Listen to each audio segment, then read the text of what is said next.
crafters, Amy here with amyswares, and I have a small crafty haul to share and unbox for you from Simon Says Stamp. Oh, I haven't seen this sort of packaging before. This is kind of crazy. I'll show it to you in a moment. I'm trying to remember what all I got here, so just bear with me a moment while I dig through what I've got. Okay, so to start, I have been wanting to try the Simon Says Stamp Intense Black ink. I believe this is Copic friendly.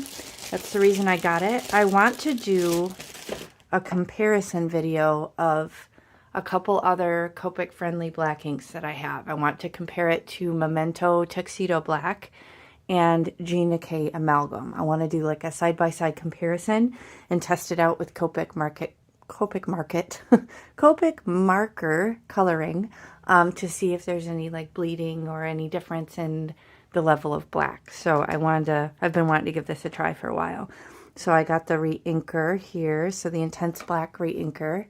So that's my first purchase to share with you.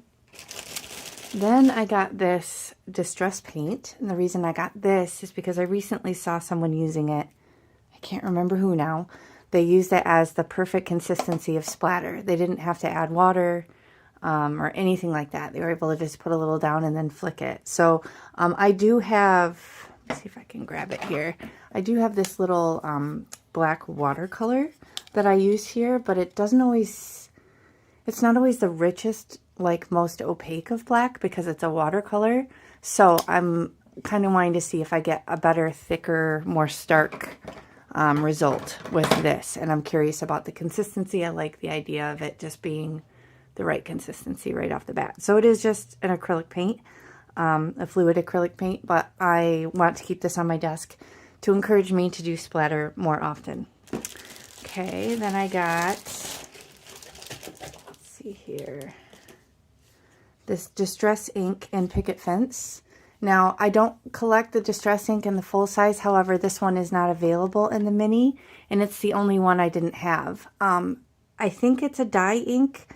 However, it seems, from what I've seen, is it seems to kind of react more like a pigment. So let me know in the comments if you've played with this and if you feel that it's more like a dye ink or more a pigment ink, because I'm not sure how a white dye ink would work, because I feel like it would just soak into the paper. So maybe I'll have to compare this with like a white pigment ink, like my Hero Arts Unicorn White or something like that. But again, it's the only one I didn't have, so I thought I would get it in the reinker. So let me know your favorite things to do with this in the comments. Okay, I got 3D foam squares. So this has, oh, it's black and white. I was thinking I only just ordered black, that it was like multiple sizes. Oh, interesting. But anyway, these are kind of like a nice low profile little foam square. So I'll give just the tiniest little bit of dimension, but not a ton. I'm just going to open this up because I want to take a look. Curious about these. Okay, so you got 2 sheets of white, 2 sheets of black. And yeah, these are like, I don't know if you could see it, they're very low profile compared to other ones. So it'll just be a little tiny bit of dimension if you don't want to go too crazy. So those seem really nice. Okay, so those are 3D foam squares. And then the reason, or the, I shouldn't say reason, like I needed a reason to order, but what prompted me to order was this. And I don't know if you guys have seen these. Jennifer McGuire did a video of them not too long ago.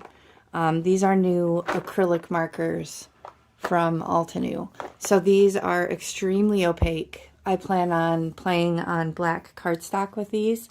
I do have other acrylic markers, but they're the kind that you have to like pump and pump and pump and get it to come through. And I feel like they don't always, they kind of like separate, or maybe they don't stay opaque. But from watching her play with these, it seemed like right off the bat, you didn't have to pump them.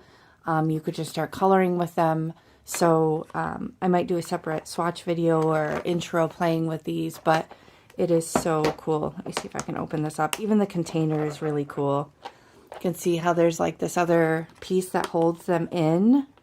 so you don't have, you know, markers flying all over the place. But these are a very reasonable price point, and they're gorgeous, yummy Altenew colors, which is another fun thing. They're not going to just necessarily be, you know, bright primaries and that's it. So these are water-based medium tip acrylic markers. So these will work on like black cardstock and white cardstock. So be sure to watch for a swatch video where I play with these and give you an idea of how it works.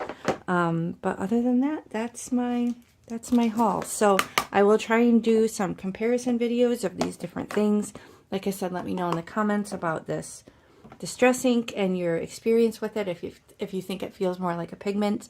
And I will link everything in the video description box below. If you use any of my affiliate links, it's no additional cost to you, but it does help me out a lot. So I hope you enjoyed this. If you did, please hit the thumbs up.